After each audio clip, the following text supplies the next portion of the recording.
السلام علیکم ورحمۃ اللہ وبرکاتہ. څوک ګرانې ماشومان په دې هیله یم چې جوړ او خوشحاله باید د شیز حجاب مې په تن وي او په دې هیله یم چې تېره هفته به مو په خیر سره تېره کړې وي او دا هفته هم راغلي بنسټ اکاډمي ته. په دې اکاډمي کې مو ښایستې برخې ثبت کړي د ګلالي ماشومانو سره. نو اوله برخه مو د تل پسې ملي سرودي راځي. ملي دا سره ګورئ بیا هم پاتې شئ کورنۍ دمه. أعوذ بالله من الشيطان الرجيم. بسم الله الرحمن الرحيم. السلام عليكم ورحمة الله وبركاته. زما نوم مصطفی دی. د ساده کارن د ماجګ بای زده کوونکی زه وایم تاسو ته ملي سرود وایم. ملي سرود دا وطن افغانستان دی، دا عزت د هر افغان دی. کور د سولې کور د دولې هر بچی یې قهرمان دی. دا وطن د ټولو کور دی، د بلوڅو د ازبکو د پښتون او هزارهو له ترکمن او د تاجیکو ورسره عرب کوژن دی. فاینان او رستانیان دی. حبیبي کسل بش دی. هم ما هم پشهیه دا هیواد به تل ځلیږي لکه لمر په شنه اسمان. په سینه کې د حسیابه لکه زړه وي جاویدان. نوم د حق مودي رهبر وایو الله اکبر، وایو الله اکبر، وایو الله اکبر. ستاسو نو ګلالي ماشومان په دې هیله یم چې مې مو کتلې وي او زده کړې به مو واقعا ښایسته برخه وه. نو سم راځئ ترانې برخه سره ګورئ بیا هم پاتې شئ کورنۍ دمه. بسم الله الرحمن الرحیم. لشکر ترانه لشکر یو د پوهنې موږ درې رڼا کوو، وطن رڼا کوو، وطن رڼا کوو. خوار یو پلاکات وطن لرې غواړو، وطن لرې غواړو. تیارې د جهالت وطن لرې غواړو، وطن لرې غواړو. رشوت او خیانت وطن لرې غواړو، وطن لرې غواړو. ډېوې د علم پوهې په تیارو کې لګوو، وطن رڼا کوو، وطن رڼا کوو. د شکر د معرف یو د ظلم نه بیزار یو، د ظلم نه بیزار یو. د ژوند سمون لپاره د سولې طرفدار یو، د سولې طرفدار یو. د سولې سپین بیرغ تر اسمانه رسوو، وطن رڼا کوو، وطن رڼا کوو. لشکر یو د پوهنې موږ ترې رڼا کوو، وطن رڼا کوو، وطن رڼا کوو. ستا توجه ګلالي ماشومان په خیر غلاست. په دې هیله یم چې ترانه به مو کتلې واقعا ښایسته ترانه وه او ډېر وخت بعد موږ په کورنۍ کې دغه ترانه وکېښوله او اوس هم د ممتازه کوونکو برخه د مېلمنو برخه د مېلمنو برخه سره ګورئ بیا هم پاتې شئ کورنۍ دمه. السلام علیکم ورحمۃ اللہ وبرکاتہ. ښایسته ګلالي ماشومانو بیا هم په خیر غلاست. دا هفته هم راغلي بنسټ اکاډمي ته او د بنسټ اکاډمي د زده کوونکو سره مو خپرونه ثبت کړې ده.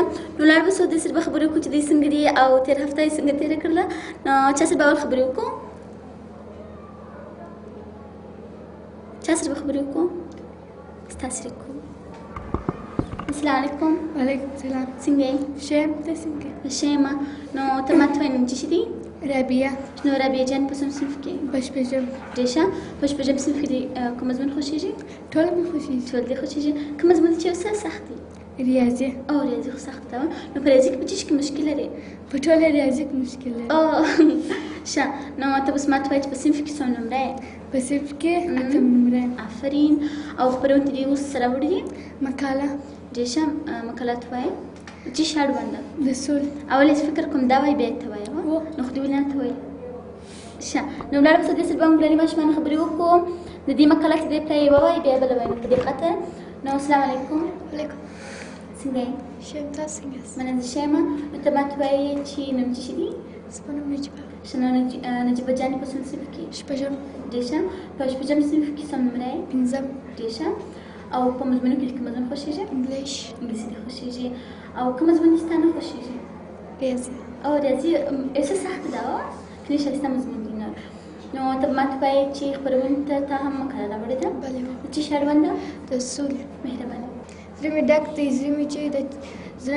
زړه مې چې د ښه تعلیم ارمان لرم د ښه ارام ژوند ارمان لرم د سکون او سوچ څخه ډک ژوند ارمان لرم چاته وژاړم چاته پلو ونیسم د چا څخه د ارام ژوند غوښتنه وکړم د چا څخه د ښه تعلیم غوښتنه وکړم ای خوابونو کاکاګانو دا 40 کاله کېږي جنګ دی او جنګ دی یو نسل مو مړ سو یو نسل بې تعلیمه پاتې سو آیا اوس موږ نوبت دی موږ باید بې تعلیمه پاتې سو موږ باید مړه سو جنګ اور دی جنګ بې اتفاقي دی جنګ د دوو وروڼو جلاوالو یو ډېر غټ لامل دی جنګ بې اتفاقي ده جنګ سپین ږیري ځوان او ماشوم نه پېژني زما څخه نیول د افغانستان هر وګړی سوله غواړي هر وګړی امن غواړي هر وګړی ژوند غواړي خو دا ژوند د سولې په فضا کې شو غواړي ستاسو وجه څخه آفرین ډېر ټیک ټیک پرې وکړئ ډېر ښه اوس فکر کوم ته مقاله وایمه مهرباني نه پوهېږم چې څه ووایم څنګه ووایم او چاته ووایم او نه پوهېږم چې خبرې د کوم ځای شروع کړم خیر د نجیبه جان خبرې وژړولم او د نجیبه جان د خبرو په تایید په اوسني وخت کې په افغانستان کې تر ټولو زیات ضرورت وچیته لیدل کېږي په اوسني وخت کې زموږ د تنکۍ ګلان یوازینۍ غوښتنه د خپلو مشرانو څه وه خو زموږ هیلې دومره هم لوی نه دي چې موږ په انتظار نور مو له دې نړۍ څخه زړه تور شوی دي زموږ هیله سوله ده زموږ هیله امن دی زموږ هیله پرمختګ دی زموږ هیله د نورو د هېوادونو د کوچنیانو په رقم په ارام فکر سره درس ویل دي هدف مو صرف سوله او امن دی هغه څوک چې زموږ د ټولنې هر وګړی پکې خوشحاله وي هغه څوک چې زموږ د هېواد تنکۍ ګلان پکې ارام وي ځکه چې په سولې کې مو امن غښتې دي ستاسو توجه آفرین ډېر ټیک ټیک پرې وکړئ ډېر ښه واقعي چې سمه کلمه ویل دواړو څخه ډېر مننه اوس به راسئ زموږ نورو پوښتنو ته مقالې خلاص ولې شنو رابعه وه بله رابعه جانې ته غواړي په دې څخه څه شي جوړه سي سفیره جوړه سي شنو په دې هیلې ګلالي ماشومان چې په راتلونکي ورڅخه د خیر ښه سفیره جوړه سي خپل هېوادوال خدمت وکړي نو ته څنګه د کور په کار کې خپلې مور پلار سره مرسته کوې او که نه وکوي ته کوم کار ورسره کوې زه دسترخوان سپک کوم سپکاریان او ډېر ښه ستاسو څخه ډېر مننه نو اوس به نجیبه جانې ته وایي چې غواړي په همدې کې څخه جوړ سي تجارت څخه جوړه سي بزنسمن او مالدار څخه جوړه سي نو ګلالي ماشومان په دې هیله چې د راتلونکي ښه تجارت جوړ سي خپل هېوادوال خدمت وکړي نو نجیبه جان چې تجارت د څه شي تجارت به وکړي په زړه خبره که څه پلاستیکي نه وکړي د خوراک د شیانو ښه نو ګلالي ماشومان په دې هیله یم چې دا د خیر په راتلونکي ښه تجارت څخه جوړ سي او ښه د خوراک د شیانو خپل هېوادوال ته جوړ کړي څخه ډېر مننه نو اوس به په دې سترګو کې چا سره زه خبرې وکړم ستاسې نو ستا نوم څه شي دی لایبه شنو لایبې جانې په څوم صنف کې پنځم ښه په پنځم صنف کې کوم مضمون خوښېږي انګلیسي ته خوښېږي او کوم مضمون ستا نه خوښېږي ریاضي نه خوښېږي دا ولې ټول ریاضي نه خوښېږي سخته ده نو ته به اوس ماته وایې چې خپرونې ته څه اماده کړي مقاله مهرباني د څه شی اړوند ملالۍ مهرباني ملالۍ ملال میوندي د کندهار میوند ولسوالۍ میوند تاریخي کلي کې اوسېده د دغه کلي نر او ښځې خپل د نوم سره میوندواله ویل ویاړ دا ځکه د میوند په جانکېوې میوندواله پښتنې پښتنو ته غیرت ور واچوي او په خپله وړاندې شوه د ختلي ځوانانو پسې روان شوه میوندوالې پښتنې بایللې جنګ وکړي د نهه نوي کالو خبر د سور اوړي و له اسمانه اور دي ځمکه ډبرینه وه ملک سور تنور و کاڼي لګل مینه ته و چاودې له پیریانو تنور اچولی وم اوبه نه وې او که چیرې چې نه وه نو هغه د دښمنانو په قبضه کې وم له پښتنو غازیانو سره اوبه خلاصې شوې وې د تندې د هر چا جیبې وتلې وې مرۍ وچې شولې سپینې چیچېدلې وه ساختلې وه سره د دې ملا تړلې او ولاړ وه او دا یې غوښتل چې د دین دښمن انساني ازادي غلیم خپل له مخه وباسي ورکه کې خو د دښمن ضرور باندې ډېرو شخ ناستو او جنګېده اخر د غازیانو تندې ډېر زور وکړ او داسې ویل ځینې تر شا وکړل او زړه یو پل په شا روان شولم وروسته د دې ښځې به په اوغو کې یوې نجلۍ سر هسک کړ او له ځان سره ویل دغه کار خراب شو هغه نجلۍ ملاله به ملاله له ملي غرور کلکې پښتو ډک او په تللو د ښځو له منځه راووتل او د پښتنو غازیانو په لور روانه شول. کله چې نږدې سوه د زړه د اخلاص یې ناره کړه ای پښتنو مېړونو د هر جنګیالو غوږ ته دا خبره ورسېدل او په جنګ کې د ملالۍ لور ته وکتل. ملالۍ د زړه د اخلاص لاندې وویل که په میوند کې شهید نه شي خدای جلاله یې بېننګۍ ته دې ساتنه. ستاسو له توجه څخه مننه. ډېر شکر کوي. ډېر ښایسته مقاله وه. نو دې مقالې په لیکلو کې چا کومک درسره وکړي؟ زموږ استاد. ستاسو استاد څخه ډېر مننه کوم. او سره په کور کې په درسونو کې څوک ډېر کومک کوي؟ زما پلار یې مرسته کوي، زما خویندې مرسته کوي، زما مور یې مرسته کوي. او ته چا سره په درسونو کې کومک کوي؟ زه خپل کوچني خور سره. او کوچني خور هم لرې؟ ښه. نو ته ماته وایې چې غواړې په همدې کیسې څخه جوړه شي؟ ډاکټره. ډاکټره. نو چې د خیر ډاکټره شې چې ډاکټره به یې؟ عمومي ډاکټره. غواړې په ټولو برخو کې درس ووایې؟ چې عملیات کوي. ښه. یعنې غواړې جراحي ډاکټره سې. ښه. نو ګلالۍ ماشومان په دې هیله یم د دې څخه په راتلونکي کې ډاکټره جوړ شي. خپل هېوادوال خدمت وکړي. ستاسو څخه مننه. یو څوک پاتې چې ما خبرې نه سره کړي؟ څوک؟ اسما. ښه. نو اسما جان څنګه یې؟ ښه یم. تاسو څنګه یې؟ زه ښه یم. ما ستا نوم څنګه زده کوي؟ نجیبې دروشه. او نجیبې دروشوې. نو اسما جانې په څلورم صنف کې؟ څلورم. ډېر ښه. په څلورم صنف کې د کوم مضمون خوښېږي؟ ګرده مې خوښېږي. ګرده خوښېږي. کوم مضمون ستا نه خوښېږي؟ ریاضي. ټول ریاضي نه خوښېږي. ولې؟ سخته ده. سخته ده. او که کوشش نه کوو چې زده یې کړې؟ سخته ده. سخته ده. نو خدای چې اسانه سي.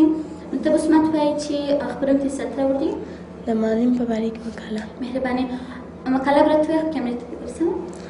بسم الله الرحمن الرحیم. د معلم په باره کې مقاله. حقیقت دا دی چې معلم یا ښوونکی د ټولنې د افرادو څخه یو فرد دی.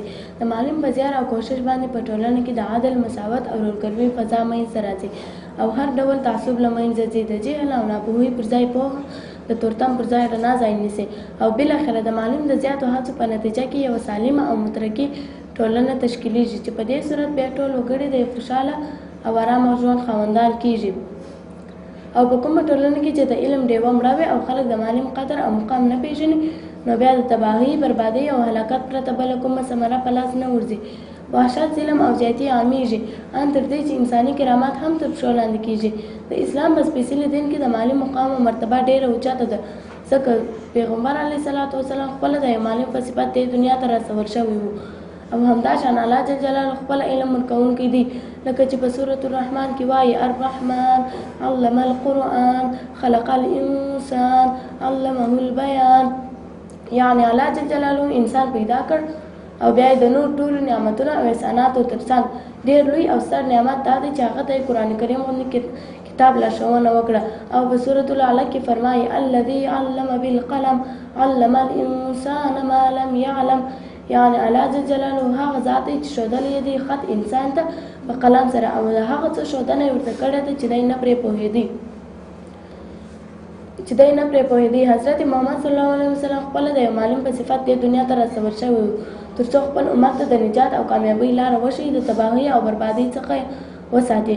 نو ظاهره ده چې معلم هغه څوک دی چې اول خپله په تکلیف کاللو سره علم او پوهه حاصلوي او بیا یې نور ته وښي چې فایده یې دواړو ته رسېږي. الله جل جلاله دې زموږ او ستاسې په زړونو کې د علم او معلم سره مینه پیدا کړي. ستاسو ته توجه څخه ولرئ. ښایسته مقاله وه د استاد حمالي مړوان. نو ته ماته وایې چې په څلورم صنف کې؟ هو. ښه. په څلورم صنف کې درسونه څنګه دي؟ سخت دي؟ اسانه دي؟ څنګه دي؟ اسانه دي. اسانه دي. څه لومړی په صنف کې؟ اول. لومړی. ډېر ښه. نو ستاسو په درسونو څوک کومک کوي؟ مور، پلار. ډېر ښه. او ته چا سره کومک کوي؟ زه خپل د ورونو سره. ډېر ښه. او غواړې په همدې کیسې څخه جوړه شي؟ ډاکټر. ډاکټر څخه جوړ شي. نو خیر چې ډاکټر به یې؟ ولاکه. ښه. د زړه ډاکټر، د اعصابو ډاکټر، د سترګو ډاکټر، جلدي ډاکټر، څنګه ډاکټر؟ جلدي ډاکټر غواړي څخه جوړ شي. ګلالۍ ماشومان په دې هیله یم چې دې څخه په راتلونکي کې جلدي ډاکټر جوړ شي. خپل هېوادوال خدمت کوي. ټول څخه مننه. نو ګلالۍ ماشومانو دا هم د مېلمنو برخه وه. اوس هم زه د خپرونې پر بل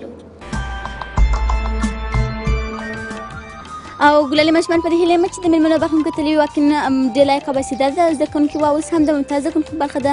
زه سره وګورئ بیا هم خپرونه ادامه لري. ګلالي ماشومانو بیا هم بخیر راغلاست بنسټ اکاډمي ته راغلي او په دې اکاډمي کې مو د ګلالي ماشومان سره شایستې برخې ثبت کړي دي. اوس هم د دې اکاډمي دوه زده کوونکي زموږ سره په خپرونه کې دي. نو لاړ به سو دې سره به خبرې وکړو او دا به معلومه کړو چې دوی رښتیا هم ممتاز زده کوونکي دي او که نه. نو اوس به چا سره خبرې وکړو؟ زما سره. ستا سره به وکړو. نو ته څنګه یې؟ ښه، تاسو څنګه شاست؟ مننه زه ښه یم. نوم چی شي دی؟ ما نوم محمد یاسین. نو یاسینه په کوم صنف کې؟ زه د بنسټ اکاډمي د پنځمې الف ټولګي په صنف کې یم. ډېر ښه. نو په پنځم صنف کې درسونه سخت دي اسانه دي څنګه دي؟ ډېر ښه درسونه دي، نه سخت نه اسانه دي. او ته څو نمره یې په صنف کې؟ زه په صنف کې پنځم نمره. ډېر ښه. او خپرونې ته څه شی اماده کړي چې راته ووایې؟ په خپرونه کې مې مقاله اماده کړې. د څه اړونده؟ کڅوړنۍ. کڅوړنۍ مهرباني. بسم الله الرحمن الرحیم. ما نوم محمد یاسین د بنسټ اکاډمي د پنځم ټولګي زده کوونکی یم. زه غواړم تاسو مقاله وایم خو چیرې سوله نه وي. د سولې د خوږ نوم په اورېدو سره هر انسان د امن او سکون احساس کوي. هر انسان د جنګ د ختمېدو احساس کوي. هر انسان د نوي ژوند د راپیلېدو احساس کوي. دا خوږ نوم چې زه او زما په څېر د افغانستان د هر وګړي غوښتنه ده. زما څخه نیولې باید د هر افغان څخه غوښتنه وکړي. یوازینۍ غوښتنه به د هر افغان دا وي چې موږ امن غواړو، موږ سوله غواړو، موږ سکون غواړو. موږ ولې دومره بدبخته یو؟ موږ ولې دومره ناتوانه یو؟ موږ ولې خپل په منځ کې جنګېږو؟ آیا څوک ماته ویلی شي چې په دغه جګړه کې موږ څه لاسته راوړل؟ دغه جنګ جګړه صرف او صرف د خلکو په منځ کې بې اتفاقي، د خلکو په منځ کې نفرت او د خلکو په منځ کې بې باوري فضا رامنځته کړله. زموږ په ګران هېواد کې 40 کاله جګړه وسول، دلته 40 کاله تباهي رامنځته شوله. آیا څوک ماته ویلی شي چې په دغه اوږده جګړه کې موږ څه لاسته راوړل؟ نور بس دی. دغه هېواد پرمختګ ته اړتیا لري، دغه هېواد سمسورتیا ته اړتیا لري، دغه هېواد علم ته اړتیا لري. بیا هغه وخت موږ کولی شو چې سوله ییز افغانستان ولرو. ستاسو له توجه څخه مننه. آفرین، ډېر ټیکټ وکړه. ډېر ښه، واقعا ډېر ښایسته وه. واقعا ډېر ښایسته مقاله او د سولې اړوند. نو ته ماته ووایه ډېر ښایستې مقالې په لیکلو کې چا کومک سره وکړي؟ زموږ استاد راسره وکړي. ډېر ښه. د استاد اساس د والدین څخه ډېر مننه کوم زه. نو ته اوس ماته وایې چې ولاړې ستا د خوښې ناخوښې برخې ته؟ ما د خوښې برخه ستا د ناخوښې برخې ما د خوښې مضمون ساینس دی. ما کله مضمون پوښتنه څخه وکړل، پروا نه کوي. ما ویل ستا د خوښې ناخوښې برخې ته سمه ده؟ نو ستا ساینس خوښېږي؟ زه در مخه خبره وم. او ستا کوم مضمون دی چې نه دې خوښېږي؟ روغتیا مضمون نه دې خوښېږي؟ ښه. او ولې نه خوښېږي؟ روغتیا موږ کتابونه چې ډېر څه خراب دي او روغتیا یو څه سخت هم ده او یو څه داسې ګډوډه ده. ښه ګډوډه ده. هغه نه کمپیوټر والا ګډوډه کړې ده لیکل چې. او په رنګو کې دې کوم رنګ خوښېږي؟ په رنګو کې مې شین رنګ ډېر خوښېږي. شین رنګ دې خوښېږي. شین او اسماني رنګ فرق لري؟ شین او اسماني رنګ ډېر فرق لري. شین چې دی تیز دی او اسماني رنګ چې دی خام دی. نو شین رنګ دې په څه شي کې خوښېږي؟ شین رنګ مې په کالو کې مې خوښېږي، په موټر کې مې خوښېږي. د خلکو شین رنګ کالي شته؟ شین ټوکر. ښه. نو په موټر کې دې خوښېږي؟ او کوم رنګ دې ستا نه خوښېږي؟ شیرچایي. ولې؟ هغه ما نه دی خوښ. د نجونو رنګ دی؟ د نجونو رنګ خو دی خو بیا زما خوښ هم نه دی. ښه سوه ده. او په خوراک کې څه شی خوښېږي؟ په خوراک کې مې لوبیا دې خوښېږي؟ ډېر ویټامین په دغه ځای پټ وسه کوي. او چیز دې چې نه دې خوښېږي؟ چې خوښېږي مې نه؟ چې خوښېږي نه؟ غوښې دي. غوښې نه خوښېږي؟ د غوښې څخه ډېره ګټه لوبیا لري. ښه. او په لوبې کې کوم لوبې خوښېږي؟ په لوبې کې مې فوټبال ډېر خوښېږي. فوټبال دې خوښېږي؟ فوټبال زما خوښېږي. نو څنګه دې فوټبال یې وخت تعقیبوې؟ د چا مینهوال یې؟ زه د ریال ماډریډ. ښه. او غواړې په راتلونکي کې څه څخه جوړ شي؟ انجینر څخه جوړ شي. نو چې د خیر انجینر شي اول به څه شي جوړ کړې؟ اول زه غواړم چې د موټرانو انجینر شم. ښه. نو چې د موټرانو انجینر شي اول به څنګه موټر جوړ کړې؟ ستا څنګه موټران خوښېږي؟ زما غټ موټران ډېر خوښېږي. څومره غټ؟ لکه یو کوچني موټران یو غټ دی، هغه بیخي غټ. یعنې څو نفر هم پکې ځایېږي؟ چې 6 نفر هم پکې ځایېږي. دا کوچنی موټر څو؟ نه دا غټ دی، بیخي غټ هم نه ده. ښه. ښه صاحبه ستا څخه ډېر مننه. او زما څخه دې مننه ونه کړه. مننه ستا څخه. ډېر ښه. استاد سره خبرې کوم. ښه نو السلام علیکم. وعلیکم. څنګه یې؟ ښه یم. صحت دې څنګه دی؟ ښه یم. ته ما ته وایې نوم څه شي دی؟ زما نوم سید عاطف شاه دی. څه شي؟ سید عاطف شاه دی. سید عاطف شاه. نو سید جان ته ما ته وایې چې په څوم صنف کې؟ زه پنځم صنف یم. ډېر ښه. په پنځم صنف کې کومه موضوع خوښ دي؟ ریاضي. ریاضي دې خوښه ده؟ دلته چې ګورې د مخ زموږ بله برخه په هغې کې ټول زموږ ریاضي نه خوښوي. ستا ولې خوښېږي؟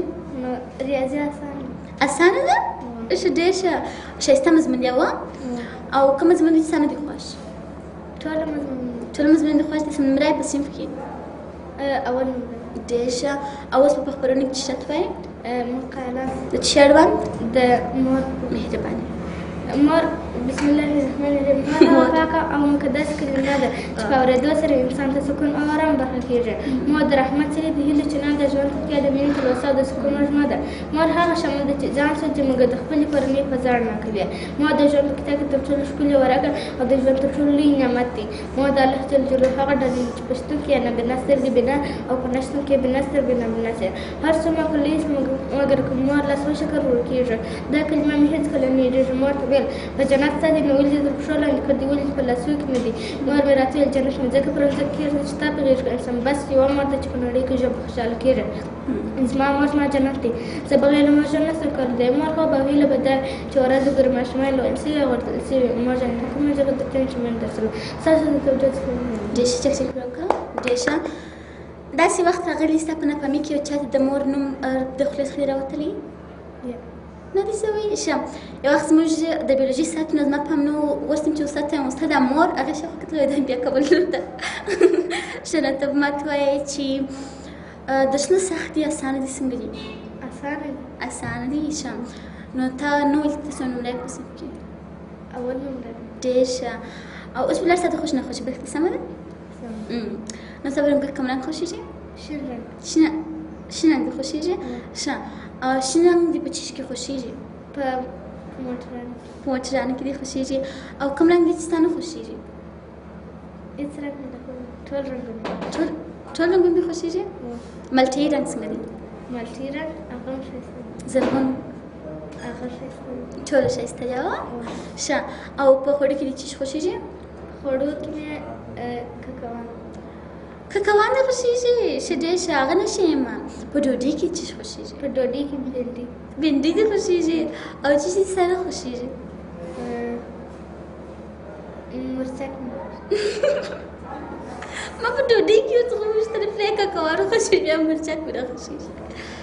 ګوره د ده غوښې نه خوښېږي د دې ساعت نه خوښېږي؟ زما ټوله سمه. ټوله شیان یې خوښېږي؟ ښه سمه ده. او غواړې په راتلونکي سر څخه جوړ سي؟ ساینس پوه څخه جوړ سي. ښه نو ما ته د خیر یو ځای په ذات پورته کېږي. سمه ده. زما هم ساینس خوښېږي. نو ستا څخه ډېر ډېر مننه او زما څخه مننه وکړه. ښه ډېر ښه. نو ګرانې ماشومان په دې هیله دا ښایسته برخه به مو هم کتلې وي. اوس همداسې د خپرونې پر بل ګرانې ماشومان په دې هیله یم چې د ممتازه کوونکو برخه مو کتلې وي. واقعا ډېر لایقانه او بااستعداده زده کوونکي وه. یوه بله ښایسته برخه ده زبیر رحمانه ده راغلې. نو د هغه پر ځای موږ د کلام مقاله ده هغه مو ثبت کړه. د هغه سره ګورو بیا هم پاتې شو. خپرونه ادامه لري. أعوذ بالله من الشيطان الرجيم بسم الله الرحمن الرحيم السلام عليكم ورحمة الله وبركاته زما ماشا بنصر اکاډمي د ماجګي بازه کوونکی یم. زه غواړم تاسو ته کلام د ارزښت په اړه سره مقاله وړاندې کړم. کلام زموږ په ژوند کې ډېر ارزښت لري. کلام موږ ته لیک او لوست سره زده موږ د کلام په واسطه وړو ځایو ته زه په کلام د خپل ګران الله جل جلاله او حضرت محمد صلی الله علیه وسلم تعریف کولی شم. زه د کلام ارزښت لرم. ستا توجه څو نړۍ مننه. ګرانې ماشومان په دې هیله یم چې د کلام اړوند مقاله مو لیدلې وي. واقعا ډېر ښایسته مقاله وه او ډېر بااستعداده زده کوونکي وه. نو تر بل ځای ښایستې خپلې انځار لاره رحمتي او د کیمرې شتمل صاحب ستاسو درانه خدمت ته حاضرېږي. ببای.